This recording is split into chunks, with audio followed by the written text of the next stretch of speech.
Welcome to E360 TV, the live streaming and on-demand destination for influential voices and enlightened audiences. We offer trending, grassroots, and purpose-driven content across a diverse range of interests. E360 TV is more than just watching programs. We offer the ability to interact with live shows connecting audiences to real, authentic influencers and storytellers while streaming to millions of devices.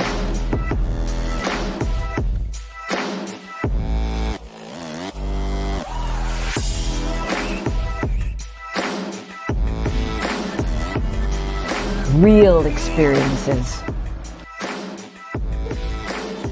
Raw conversation.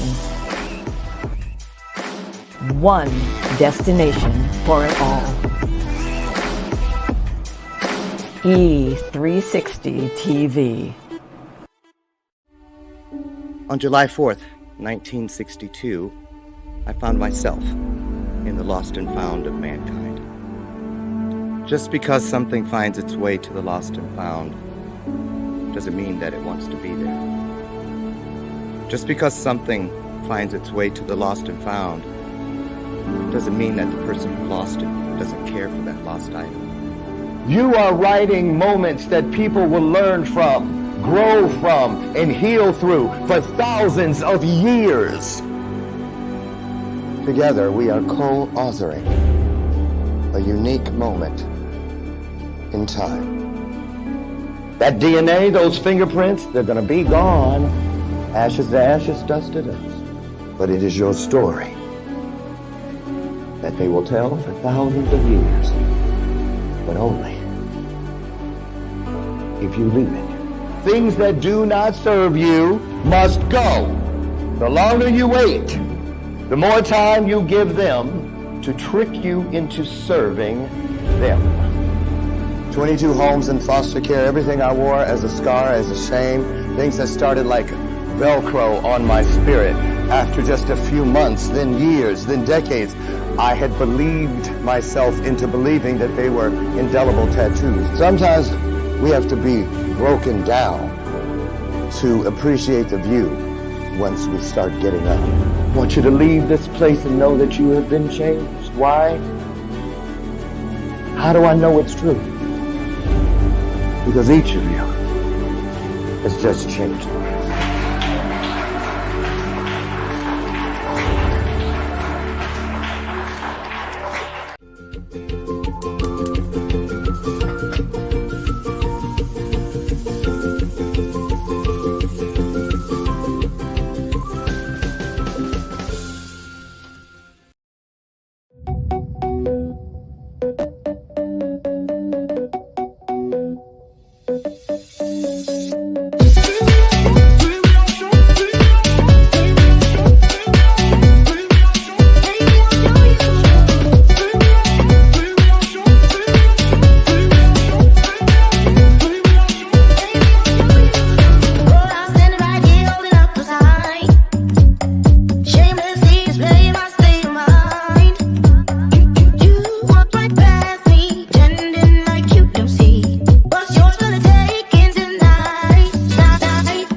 Morning. Give yourselves a round of applause.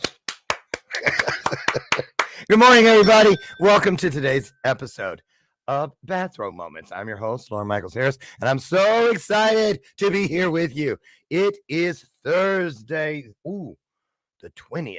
Man, just think, 30 days from now, we'll be just 5 days away from Thanksgiving, which means we'll be 30 days then away from Christmas. But we're almost at Christmas because they started shoving it down our throats in most stores in August. What? Anyway, listen. Some news. I heard. Did you guys know? Where is it? YouTube. I printed it out. YouTube has a new thing coming out, introducing YouTube handles where, like at Coach so-and-so, where they're doing that now because, in the pretty link requirements used to be you had to have 100 subscribers and be on YouTube for a minimum of 30 days. But now they're removing those requirements. You can get it. So now when you share your YouTube channel, it won't say 300 different letters and numbers and, asterisks and things. It'll say your name. How cool is that? Get over and check it out. Google it. They'll show you how to get this so that you can get your YouTube handle. That's the Bella purpose, you heard. It's not a gimmick. It's here every day as a reminder. I like to think of it as an opportunity. Why? Because, we're busy people nowadays. Our minds are going in a million different directions, all for good reason. However, there's never a good reason to miss some truth because that is the only thing in the universe that will not ever change on us. And so when you hear the bell ring, because the bell has a ring to it, guess what? So does the truth. It's just to give you a heads up. There's something good out there. You might want to take it with you. Can I get an amen? So, couple points of business before I get into our guest today. Ooh, getting close. November 1st on the E360 television network. My own network will prepare to amaze you. Trajectory TV, where content meets direction. Right there on Trajectory TV. Some great shows lined up, all starting November 1st. Get it. I'll tell you more about it as we get closer. Another thing, we've got about 10 more days before there's another face on this cover. So please follow all my pages. You'll find it pinned to the top of one of my pages where you can order your own copy of Courageous Men magazine. Thank you, Courageous Men, for always sharing stories of enlightenment with the world. And last but not least, the book, November 9th, is the launch. Save the date. A line coming at you hot and heavy. Give yourselves another round of applause. Okay, who's here today? Dale Walsh is here. Dale came to me through my good friends, Adam Duvall, good friend, and Carrie. The Warrior. What are they called? You guys know, mental health warriors. Adam, don't hate me. He's going to call me before the show's over. I already know. So Dale Walsh is here, and he is a coach for the families of those who have been diagnosed with schizophrenia. He's been coaching these families for 3 years, and he's also the creator of the LIVELOVE method. I almost said live love. It's the same word. LIVELOVE method to help his clients. He is guided by the mantra, recovery is always an option. Now, Dale himself was diagnosed with schizophrenia 47 years ago. And Dale got to ring the bell on that one. Dale has been episode free for the past 29 years, I'm assuming. His mental health journey has evolved from total psychosis to a miraculous recovery. He was hospitalized often until 1993. And so almost 3 decades of being episode free. He's a magna cum laude graduate of Fairleigh Dickinson University, and he's a prolific poet. Oh, not just a poet, y'all. Prolific. Write it down. He's a prolific poet. Oh, maybe we'll get him to do one for us. With an archive of more than 4,500 works of verse. And he's lived independently in Hackensack, New Jersey for 46 years. Oh, my God. I remember when I was in junior achievement. And I went to one of those things. It was in Bowling Green, Ohio. And my roommate's name was Dan. And he was from Hackensack, New Jersey. Because I made so many rhymes out of that weekend. Hackensack. Imagine a 14-year-old boy. Yeah, I had some good ones. I guess I'm a poet myself. Dale. Not prolific like Dale. But anyway, we're going to get him in here. I wanted to start. I found something. I love to share content. I found something really great that I think will help set the stage for our conversation today regarding schizophrenia. Now, what did I find? You're not going to believe this. Maybe you will. I found an episode, a kid who did a video. We're not going to watch the whole thing, but just a couple minutes. This is a person who is in the midst, as we speak, of having an episode, a schizophrenic psychosis, an episode, as they're known as. And this is what Dale has been free of all these years, 30 years, 3 decades. So take a look. Hey, what's up, guys? Welcome back to another video. In this video, I decided to record me having an episode, which I'm currently having, and I am going to talk about what I'm experiencing. So, I am currently hearing voices, and they are telling me that there are communist spies out to get me.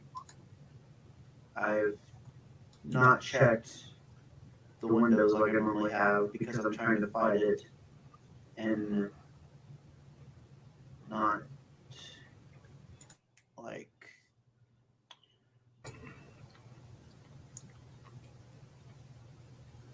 go to that dark, deep hole. Here we go.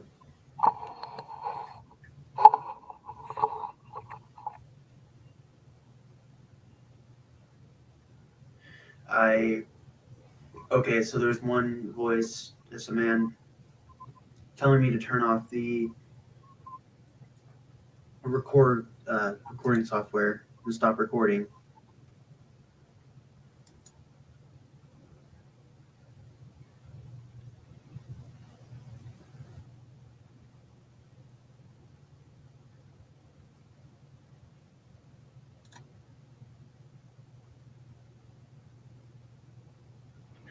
Does this look familiar, Dale?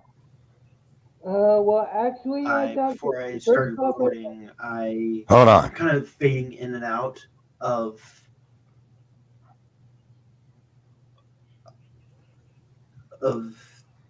what's going on, if that makes any sense at all. I don't know. Hi, Dale. Welcome to the show. well, I especially after seeing your introduction, Dr. Lauren, I'm like very honored to be on your show. And actually, that clip, my psychosis was usually more typified by hyperactivity. That person seemed like near catatonia, but my psychosis usually I would just like get like my brain would be going, like at the speed of light, and so, and to tell you the truth, I never heard voices, and I never hallucinated. Even when I was doing LSD, and ultimately my problem was delusions, and the outgrowth from those rather than from hearing voices or like having other symptoms of the illness. So let's go back to the beginning of when you let's say your earliest memory, Dale, of when people started talking to you from the place of one person to a schizophrenic. I mean, when did you know something was different than other kids? At what age did this present?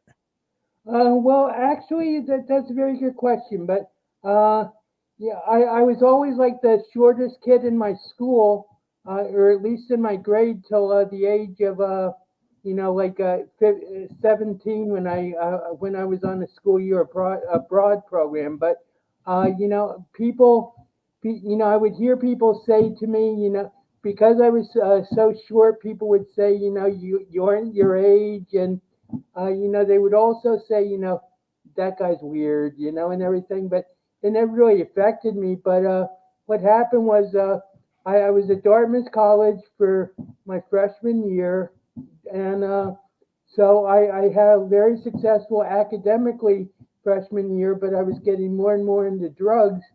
And then I went to summer term, and I figured out what I thought was the greatest joke I'd ever come up with, which was, "Hi, I'm God."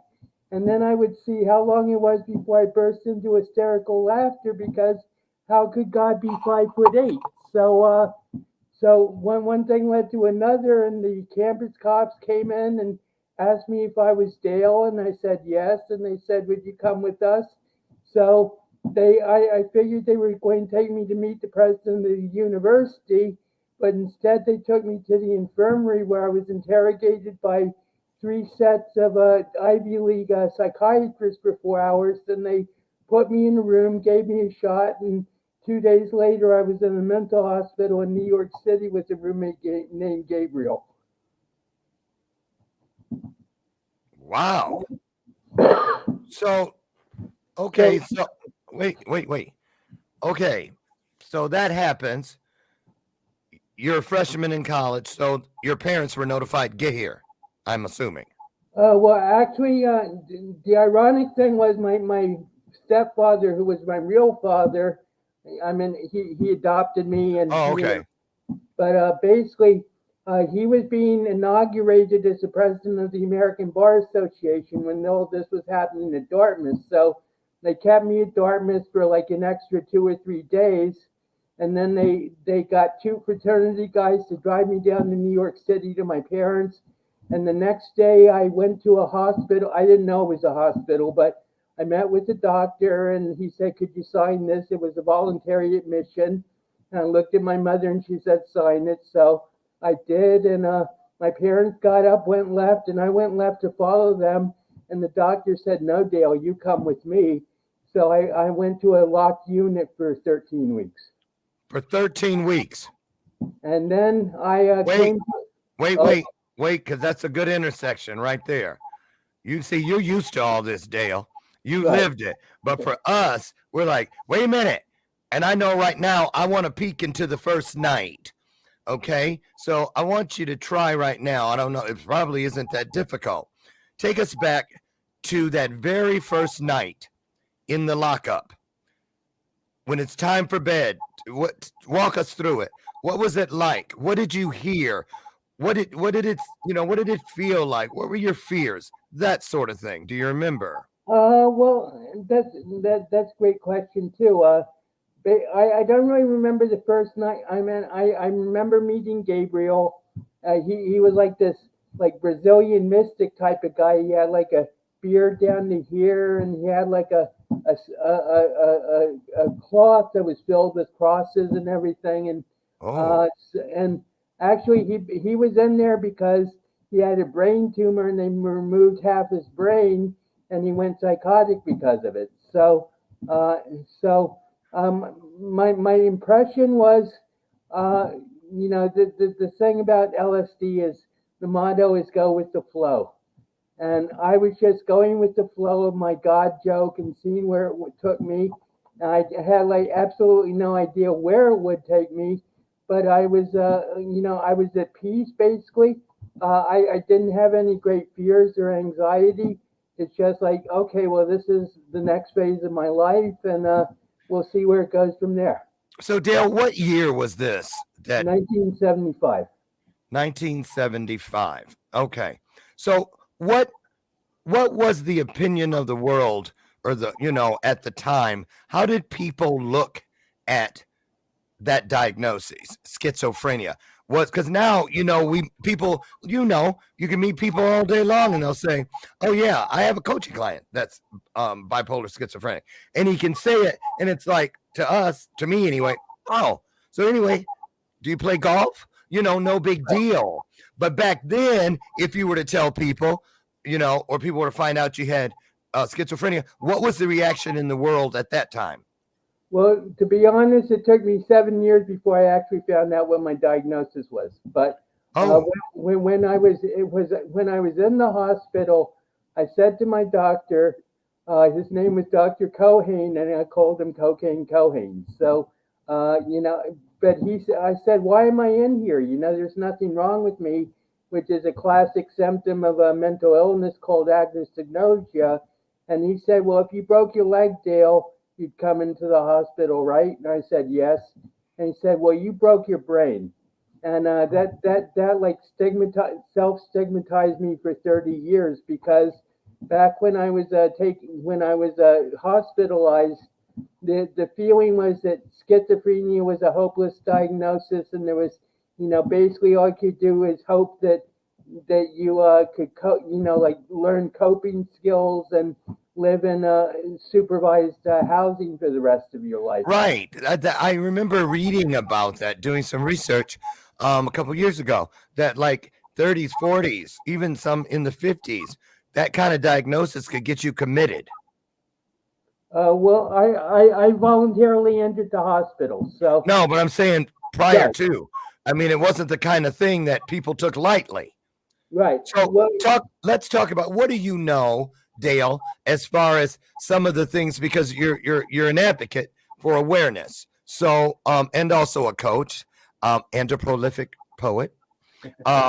What would you say is the most common misconception that you find that just people have about schizophrenia? That thing that they believe that might not necessarily be completely true. I think the bottom line is that it's a hopeless diagnosis, and that once you're diagnosed, there's no hope.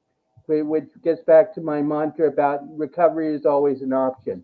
But you have to be self-aware. You have to be able to, like,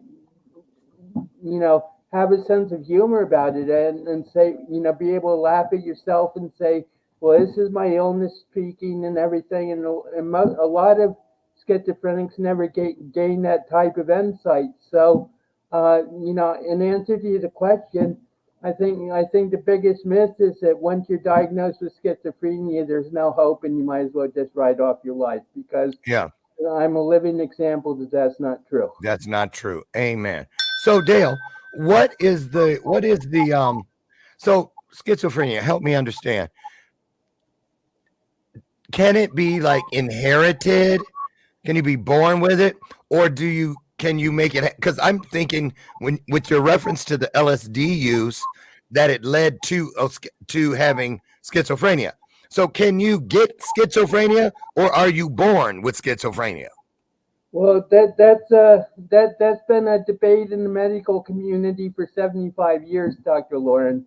But ultimately, my own feeling is two things. First off, there is a genetic factor. My mother had like mental illness, even though we never found out what her diagnosis was, but she took antipsychotic medication for 50 years. So, and so that gave me a predisposition. But I think the drugs that I did at Dartmouth, it wasn't just LSD. It was like everything that was possible in 1975 except heroin. I drew the line at heroin. You drew the line at heroin, huh? Yeah. I hear you. I'll smoke a joint every now and then, but I draw the line at shooting up. I get you. So, but okay. So let's get into. I mean, clearly, you were a very bright kid, and the 70s. Okay, it's age of Aquarius and all that, and now we all know, we always hear anyway, that one of the things is when you have schizophrenia is that when you're on the meds, don't get off your meds. You have those episodes. So were you ever on schizophrenic medication? I've been on it ever since I was first diagnosed. So you've been on the med, you're still on it? Right. How long now? How many years altogether? 47 years. 47 years. Now, how has the medication changed over 47 years? What have you seen? How is it? Well, it used to be if I stopped taking my medication, I would be in the hospital within 2 weeks when I was prone to episodes. So the thing is that the analogy I use for describing medication and schizophrenia is, if you medication like regulates the flow of dopamine in your brain. Okay. So and dopamine makes the neurotransmitters fire. So if you stop taking your medication, it's like the neurotransmitters in your brain just go nuts, and they keep firing, and there's no way to turn them off. So the analogy I use is, without medication, it's like I'm taking a hit of LSD every 4 hours without building a tolerance. So the fact is that in the last 3 years, for basically 40 43 years, I was on the same dosage of antipsychotic medication every day, 30 milligrams. And in the last 3 years, I titrated it down to 10 milligrams. And that's been very successful. I'm not showing any bad side effects or symptomology because of it, because I titrated it down very carefully with the help of my doctor. Awesome. So happy to hear that, Dale. So, Dale, does it feel like, okay, you've been on this medication 40 some years, almost 50 years? I don't feel it. Well, but does it ever feel like, that medication is like a piece, it's almost like your nose or your lips. It's always been there, it feels like. But do you ever feel like you're being stalked? Like, where's my medication? If I don't have my medication, do you ever worry, I guess I'm asking, that, or felt like, is this me slipping into a psychotic episode? Well, actually, it's interesting you should say that, because about a year ago, I got my medication down to 15 milligrams every 2 days. And I found that, I got in a big fight with my sister, and, it just like blew up the harmony that I feel every day. So I went back to 10 milligrams a day. But I'll never stop taking my medication, because the consequences are unacceptable. I don't want to find out that I don't need the medication by risking psychosis. I understand that. So what about, and then one last medication related question. What about side effects over the years? Have you experienced any of that? And if so, could you give us a little insight? Well, about 10 years ago, I figured out that my medication was a hell drug. So I didn't stop my medication, but I switched medications. And so to a new there's like 2 generations of medication. And I've been taking a first generation Prolixin for the 47 years, but I switched to a new generation, which is supposed to have like less side effects, and I gained 40 pounds within 3 months. So I stopped that medication. And I know that's right. I stopped that medication. Actually, that same medication caused my mother to get diabetes. So basically, I stopped that medication and went back. Wait a minute. Your mama was taking the psychosis medication too? That's what I was saying. Yeah, she was on antipsychotics for 50 years. How 50? Yeah. So when was she diagnosed with it? What year? Back in what decade? In the 60s. Actually, I think she was actually diagnosed during her second divorce from my second father, because he had her committed to a mental institution, and then she got out, and she knew my stepfather, who I say is my real father, and so she moved to New York. I was living in Washington with my sister, and so she, I think that's when she was first diagnosed. But she used to see a psychiatrist 3 times a week for her whole life. Wow, 3 times a week. Yeah. Wow, she must have had some good ass insurance. I'll say that. So let me ask you, do you feel comfortable, Dale? Can you give us an example of what a psychotic episode for your mother was like, so we can compare it to what you said you had? Were they the same? Were they diametrically opposed? What was the deal? Well, actually, my mother never really had a psychotic episode. She did try suicide one time, but she never really had like a overtly psychotic episode. Did she ever tell you about when she did have one? Well, she was very defensive about that, but and I'm not even sure if she did, because as I say, it was during her second divorce, and during the 60s, women had like no rights, and basically he put her in institution in Texas. Well, why? Okay, why was he putting her in institution? What kind of behavior was she displaying to get locked up? To tell you the truth, I don't really remember, and I think I wasn't really around her when that happened. So I can't really answer that. So, okay, last question about your mom. So when she found out you had it, did she have any advice, or was it like, wow, did she feel responsible? Like, I gave you this? What was that like? Well, as I said, I went from Dartmouth to the mental hospital, and that was all her doing.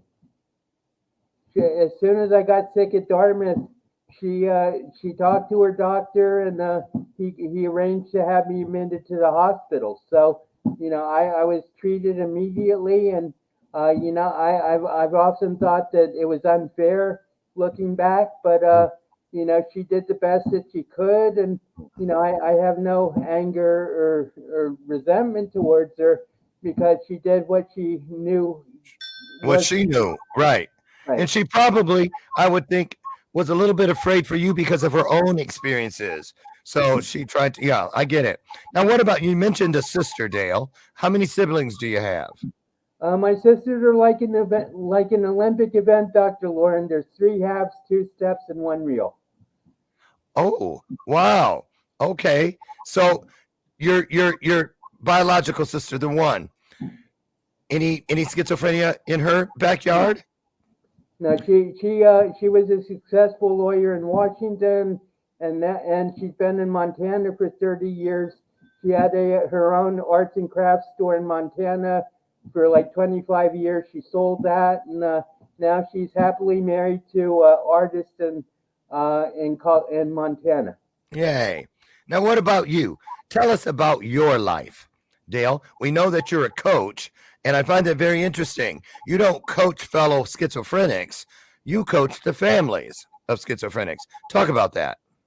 One thing that I realized about 3 years ago is, how am I going to put my schizophrenia to positive use?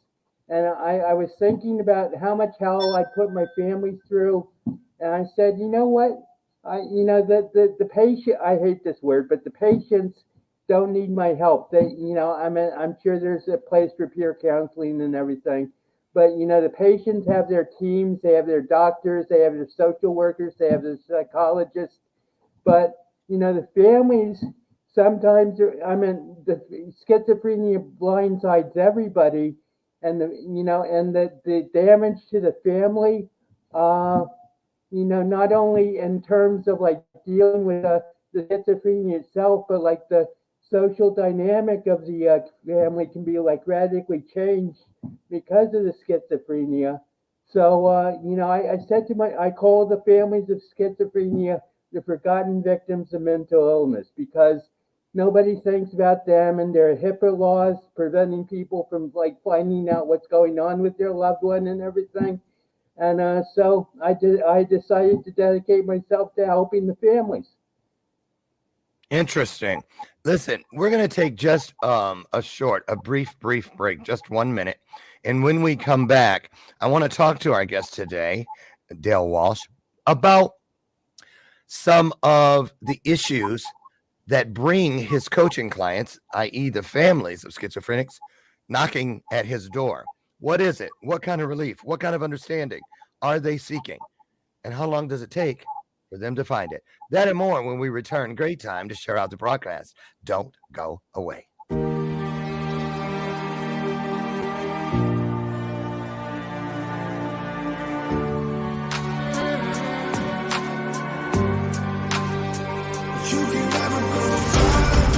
Because now I know when something happens in our lives that is unexpected, you have to go into it in order to ever have any hope of coming through it. So when you go, guess what? When you come out the other side, you grow.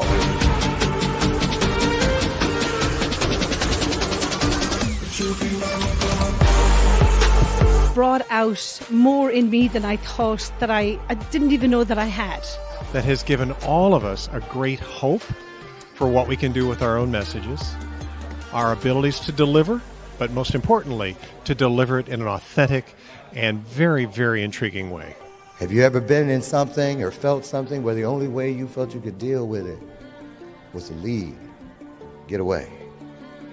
I thought that was the meaning of control. It took me 4.5 years. stopped looking around the room of my life, of my journey, of my purpose, digging in cushions for a remote that never existed. Looking, re-looking, going back and upgrading, bringing in and pulling out. Things that do not serve you must go. Those things out in this world that are designed to bring us down, to keep us down, put their foot on our neck and whisper to us that we're never good enough, they don't whisper. They yell at us from all directions, top to bottom, bottom to top, side to side, side to side, corner to corner, and corner to corner, 365 days. When somebody asks you about yourself, don't you dare whisper. When they ask you to raise your hand, don't you dare half raise it. When they ask you something good about you, you scream it with all you have. Come on now, get up, get up. Tell me who you are. Show me who you are.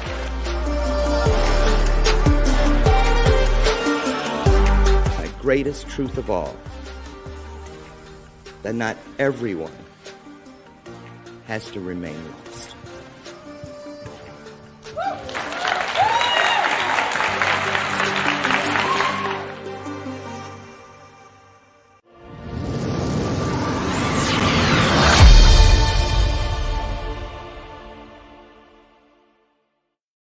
Welcome back to today's installment. I was trying to find where the pop top was. Welcome back. It's me, Lauren. We're going to get Dale Walsh back in here to continue this great conversation regarding schizophrenia. But first, listen, if you want to try something that is going to benefit you, be of service to you, and make you feel yummy, yummy, yummy in your tummy, try this. V8, 2.5 vegetable servings. They squeeze an extra half in there. Used to only be 2. Anyway, 60 calories is all you get with one of these, and it's easy to find. Head down the juice aisle at your local grocer. You won't be sorry. And when you get there, tell them Lauren sent you. V8, get yours today. Okay, Dale, tell us about these families that you help. Are they primarily families that are experiencing a family member with a recent or new diagnosis, or do they come to you after years of knowing this was the issue, but wanting to find a new way, or is it across the board? What's that look like for you?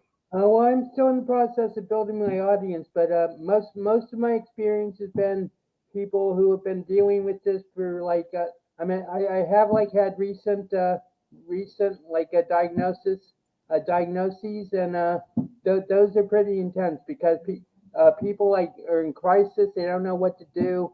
And, they say, my goal and my purpose, I feel, is to give hope where there's despair. And so whether a person's been psychotic or diagnosed or psychotic for like, 3 days or 30 years, I feel I can help. But it's basically more recent people that because. Okay. New diagnoses. So, Dale, when these folks come to you, these family members, and they lay out the story. Here's what's going on, Coach Walsh. Are you ever shocked by anything you hear, or at this point, all the years that you've been dealing with your own diagnosis, pretty much nothing surprises you? Well, I was hospitalized 15 times, Dr. Lawrence. So, I've been exposed to just about everything that schizophrenia can throw at people. And so I'm rarely shocked, but, I'm concerned. And, sometimes I feel that,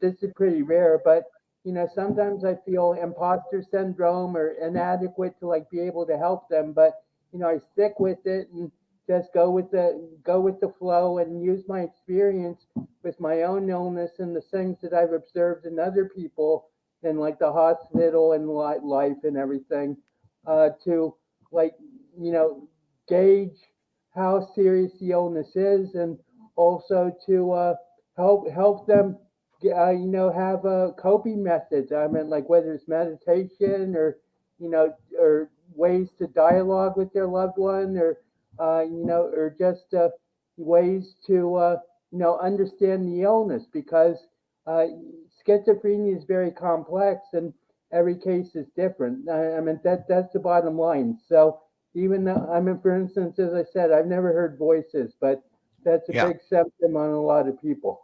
When you work with the families, Dale, do you work with the I know you hate the word patient, Do you work with them as well, or is it just the family members? Just family members, because Okay. I feel I'm not a professional. I'm not professionally trained, and Right. it's not my place to like be a doctor. Right. So these families, Dale, where are they in the process? Are they like ready to throw their hands up? Are they hurting because they can't?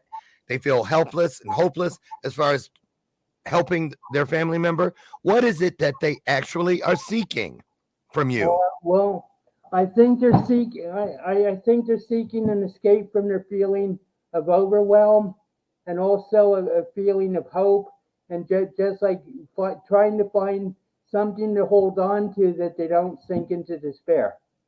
So, I'm sorry. Go ahead. Finish your thought. No, I was just going to say, and you know that, and they've confronted their inability to cope with things themselves. And as I say, I really focus on improving the self-esteem and self-worth of my clients, so that they are much better positioned not only for themselves but also to help their loved one. Because as you advocate, mindset is everything, and if I can change the mindset to like one of hope and optimism, then you know they're much better like equipped to deal with their loved one's illness. Do you ever, like your mom had a diagnosis, you have a diagnosis. Is that a common theme in these families, more than one family member? I can't, I don't really have enough experience. I mean, I don't go into, the background of the client that much. So. Okay. So you don't hear that when they come and say, oh, my mother had schizophrenia and now my son has it. So you don't hear that often. Well, actually I do. But, a lot of people are very reluctant to like admit that they have a diagnosis themselves, and they can just pass it off to their loved one. But they don't kind of like, I've got this friend who. Right. And they're talking about themselves. Right. Okay. So let's flip the coin here. And I want to talk about you again. So which one of these would you use if you had to choose? Mental health or mental wealth to describe how you live and what you do with what you live with, i.e., do you feel that what you do today is because you understand the elements of having a superpower, which they call mental illness? Because my mental illness is ADHD, probably one of many. But I choose I believe it's my superpower. I'm just going to keep it real. Right. How do you look at it? I don't look at it. It's like disability. Nuh-uh. What do you think? Well, how do you feel about that, Dale? My feeling about one thing, I'll just preface by saying if you take mental illness and you change the I to a we, then mental illness becomes mental wellness. So that's one thing that I always bear in mind. If you one letter. If you can work with people, and then mental illness becomes mental wellness. And I used to I used to define myself and my identity through my illness, and that's a big mistake that a lot of people make. And I think one of the major steps in getting to mental health is saying, I'm not schizophrenic. I'm a person with schizophrenia, because there you go.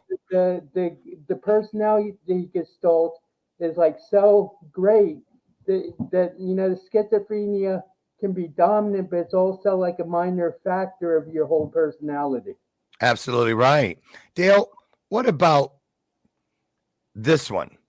Because I imagine a lot of people get bullied, especially children that have the diagnosis, but adults as well.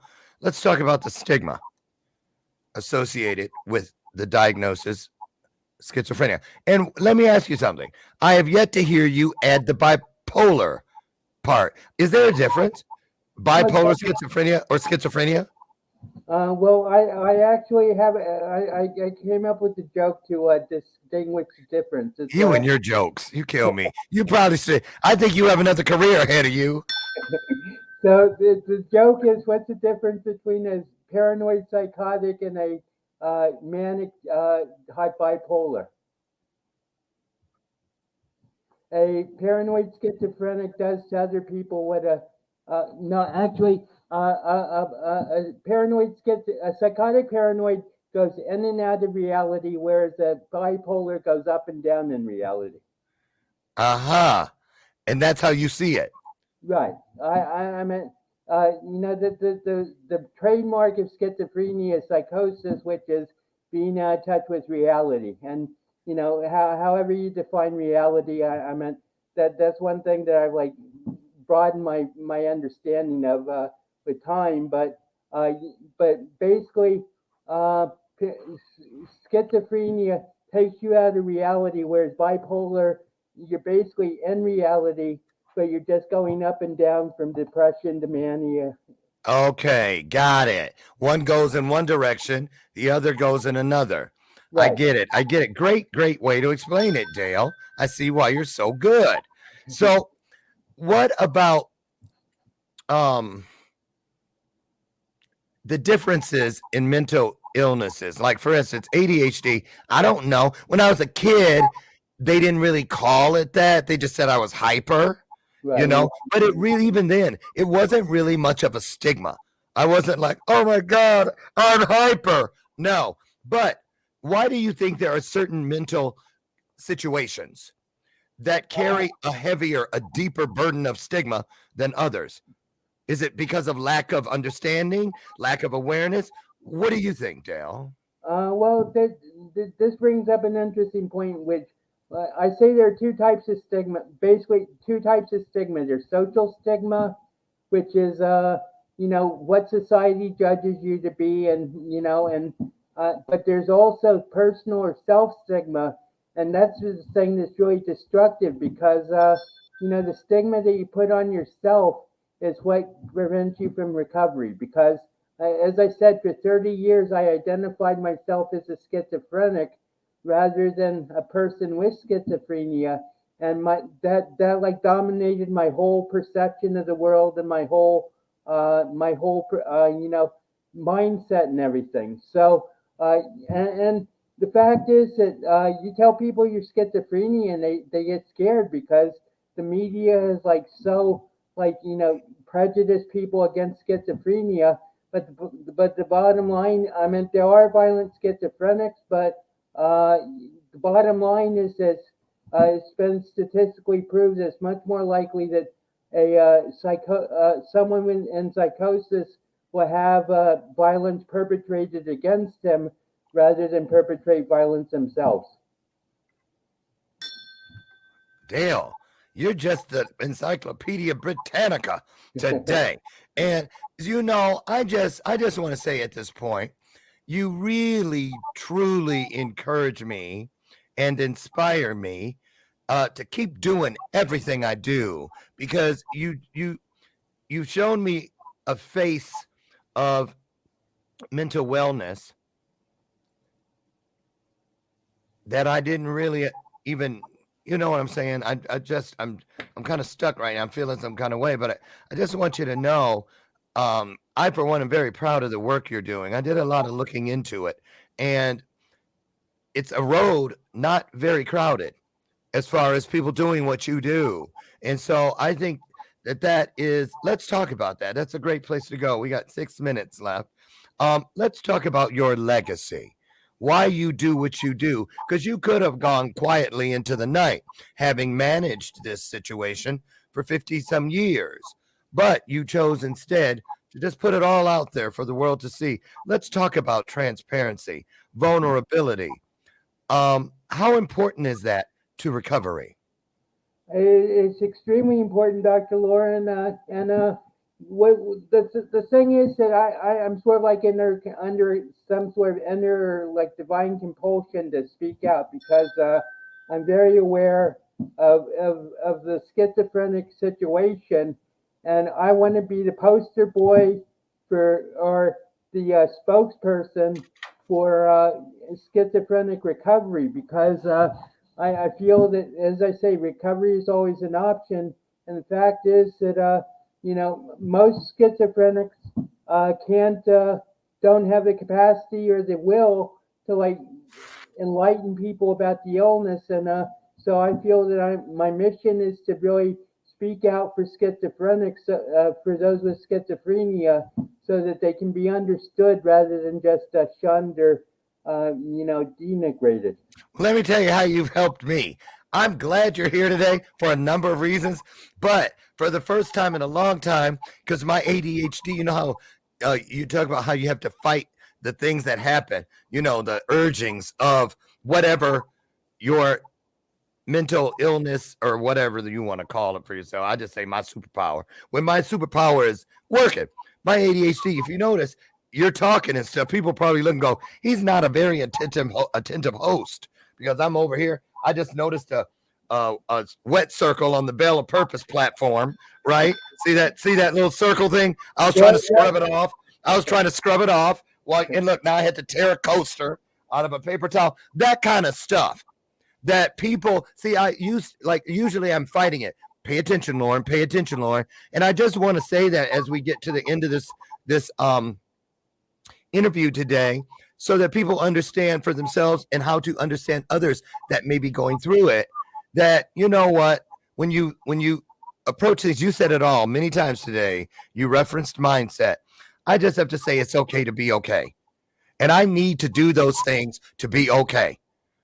That's why I have this show, because I needed something to start my day in a trajectory that would be purposeful and productive for me. Because if I didn't have this to come to, my ADHD would have me running around cleaning and doing all kind of stuff. And next thing I know, it's 10:30 in the morning, and I haven't really accomplished anything within my business, within my work, within my purpose. So I thank you for, I was able to let my hair down, so to speak. Matter of fact, I let it down too much because where did it go? So see, and here you are with movie star hair today, Dale. Dale, let's tell people a little bit about this. You have a YouTube show, Straight, Sane, and Sober with Dale Walsh, every Tuesday at 3 p.m. What time zone is that 3 p.m.? Eastern time. 3 p.m. Eastern. That's going to be 2 for me in Central. Figure out the time changes out there for you. And tell us what this show is all about, Dale.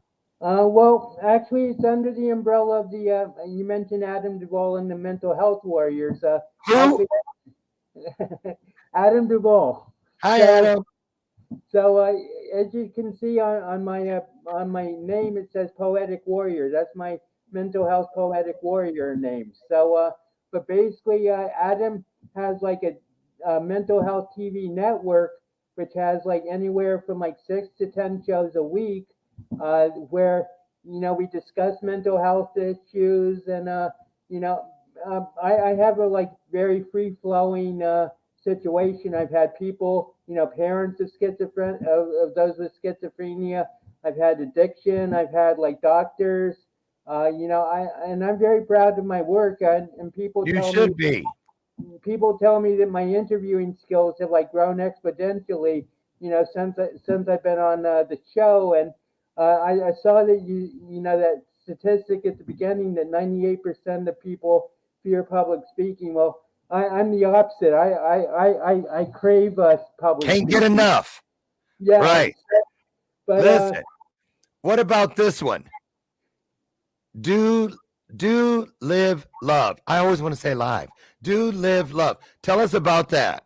What are they going to find when they head over there, Dale? Well, that's my website and my coaching program. It's DW is my initials, Dale Edward Walsh, and then Live Love stands for learn, integrate, validate, and explore, and then listen, observe, value, and express.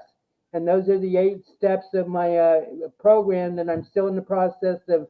I got a new coach, and she's very focused on like building Live Love. So we're really doing the work to like get it into like a coherent and special program, so that I can appeal and deal and help the clients that my avatar.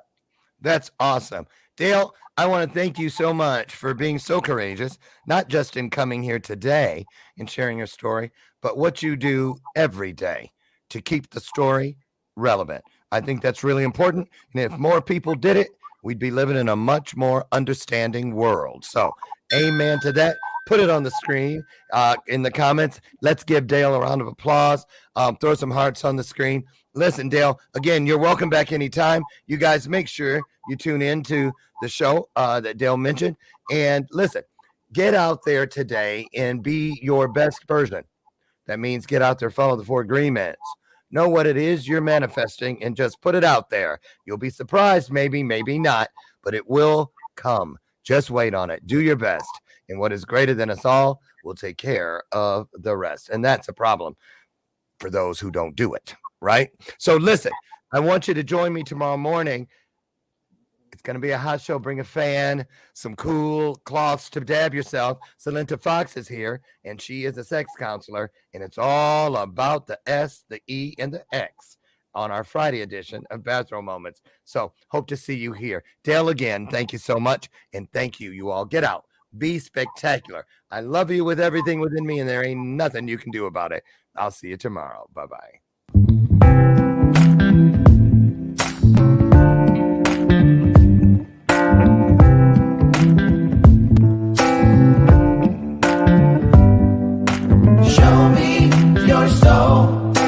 Baby, I'll show you mine. Show me your soul. Honey, it's way past time. How expensive do I have to be? Need I spell it out before you get it, baby? Show me your soul. And honey, I'll show you